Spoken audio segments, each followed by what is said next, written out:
Hi everyone, welcome back to my channel. If you're new here, my name is Teresa and I'm a product director based in Melbourne, Australia. And on this channel, we explore strategies and tools that inspire us to keep growing in our product career. Today, I'll be sharing some of my key takeaways from a popular goal tracking book called Measure What Matters by Doerr.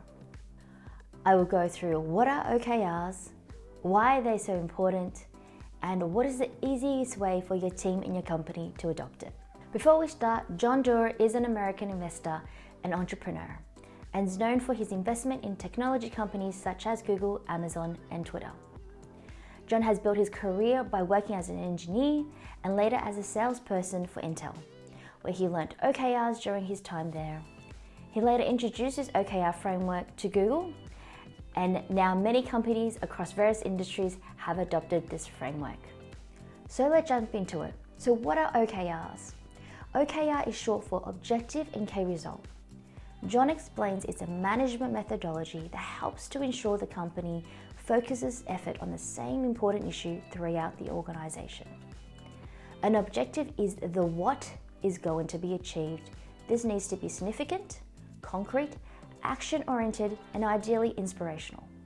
The key results is pretty much the benchmark and monitor how will we achieve the objective. Effective KRs are specific and time-bound, aggressive yet realistic. He explains that it's not a KR unless it's a number. You either meet a key result requirement or you don't. There is no grey room, no room for doubt. At the end of a particular period, typically a quarter, you will declare if the key results have been fulfilled or not. For an objective, it can be long-lived, rolled over for a year or so, or even longer, whereas key results evolve as a work in progress towards your objective. So therefore, you may have multiple key results throughout the year in order to achieve your objective. So, just to give you a quick, simple example. For example, the objective for my channel is to launch a YouTube channel that will educate and inspire people in product management space. How will I go about measuring my progress? Is across 3 key results. The first one is write up 5 pieces of content every month ready for filming. The second key result is release 1 video every 2 weeks from May onwards. And the last one is grow subscribers from 0 to 100 by the end of December. So at the end of the year, I will be reviewing how I'm going with achieving my objective. So why is OKR so important? John talks about the 4 superpowers of having OKRs. The first one is focus and commit. OKRs enable organizations to focus on the most critical objective that drives success. By setting clear and measurable objectives, OKRs help prioritize effort and align teams towards achieving specific outcomes. This focus allows organizations to channel their energy and resources effectively, avoiding distraction and unnecessary tasks. The second one is align and connect. OKR foster alignment within organizations by cascading objectives and key results across different levels and teams. When OKRs are transparently communicated and shared, everyone understands how their work contributes to the broader goal of the organization. This alignment promotes collaboration, coordination, and synergy across different departments and functions. Now, even though this is a superpower of OKR, however, lack of alignment is usually probably the number one problem for most CEOs have in their companies. It's the number one obstacle between strategy and execution. So therefore, it's super important at every level of leadership and teams to make time for alignment and try to communicate often with clarity. The third reason why it's important is that OKRs can track for accountability. OKRs can be tracked and then revised or adapted based on circumstances. Teams and individuals are most engaged when they can see how their work contributes to the company's OKR and how it's been measured and movement from day to day, month to month, or quarterly. There are a lot of cloud-based platforms that help with tracking and monitoring of OKRs and deliver value to ensure that, number one, everyone's goals are visible, OKRs all the way from your boss to your direct reports and across the organization wide. These platforms also drive engagements when you know you're working on the right thing and movements of the OKRs are being achieved or adapted. They also help promote internal networking, as some platforms provide transparency around the individual OKRs and steer their colleagues with a shared professional interest. They also save time and money and frustration, as all the relevant information are being handled within one platform. And additionally, OKRs are highly trackable, so you can actually set a scoring system. For example, you can mark it green on track, yellow for some issues, and red those OKRs at risk. Now, the scoring system encourages individuals or teams to actually jump in and help out if they can see an OKR that is not on track or at risk. That's only if they have the capability. The last superpower is stretch for amazing.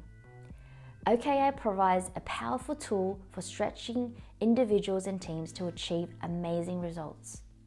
In terms of stretch, the context here means it's to push one's team beyond their comfort zone and to set challenging goals that will require a high level of effort and determination.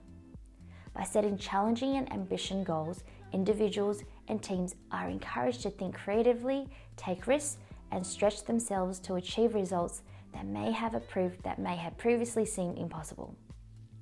This in turn drives innovation, creativity, and high level of performance. Now, in the book, John uses Google as an example where he has divided OKRs into two categories: a committed goal and aspiration goal. Committed objectives are goals that an individual or team is confident they can achieve within a set time frame. These objectives are usually based on past performance and current resources. They represent the minimal level of performance that is expected. Committed objectives are designed to be achievable and used to help individuals and teams to build momentum and confidence in their ability to achieve their goals. These are objectives that must be achieved at full, 100%, therefore being realistic about them as possible. Now, aspiration goals are goals that an individual or team would like to achieve but maybe not be confident they can reach it. These objectives are more challenging and may require additional resources, time, or effort to achieve them. Aspiration objectives are used to push individuals and teams to reach for higher levels of performance and to drive innovation and growth. They usually reflect the bigger picture thinking, higher risk, and can move the company forward. When aspiration goals are chosen wisely, the payoff can be massive. So my last key insight is, what is the easiest way for your team or company to adopt it? Ultimately, the success of this framework comes down to execution. So here's some advice from the book. The first one is provide clarity on structure, roles, goals, and execution plan. Clearly communicate the purpose of using OKRs. How will they benefit the team, and what will it help the team to achieve it? Making sure that everyone understands the OKRs and the reason why you're introducing to them and how they can help to improve the performance. Ensure that everyone understands the structure. It is super clear in terms of the individual role and the execution plan for their team. The second one is create psychological safety. That's about ensuring that the team can take on without feeling insecure or embarrassed. Encourage your team to be involved in the process of creating OKRs, ask them for their input and ideas, and give them a chance to provide feedback on the OKRs. This will help build buy-in and ensure that everyone feels invested in the process. Making sure you keep the process of creating and tracking OKRs as simple as possible, and avoid overloading your team with too much information, and use clear and concise language when setting objectives and key results. Continue to provide support to your team with the resources that you may have. This could include training, tools, or additional resources depending on their need. The next one is build momentum over time by setting achievable objectives and key results. This will give your team a sense of accomplishment when they reach their goal and over time. You can gradually increase the level of difficulties as your team become more comfortable with the process. The next one is lead by demonstration. This is for leaders to share their own OKRs with the rest of the company openly. This is to build trust and transparency and create a very strong alignment. Next one is nominate an individual or group of people to advocate for the framework and help support teams through the process. And the last important advice is celebrate success. Celebrate your team's success and recognize their achievement along the way. This will help reinforce the importance of OKRs and build a culture of continuous improvement. Overall, OKR is a very powerful framework that is simple, actionable, and easily trackable in order to create a strong company alignment. If you find this video helpful or inspiring, please hit the like button and subscribe to this channel. Also, if you have suggestions and tips on the OKRs, please feel free to share them in the comments below. Thank you for watching, and I'll see you next time.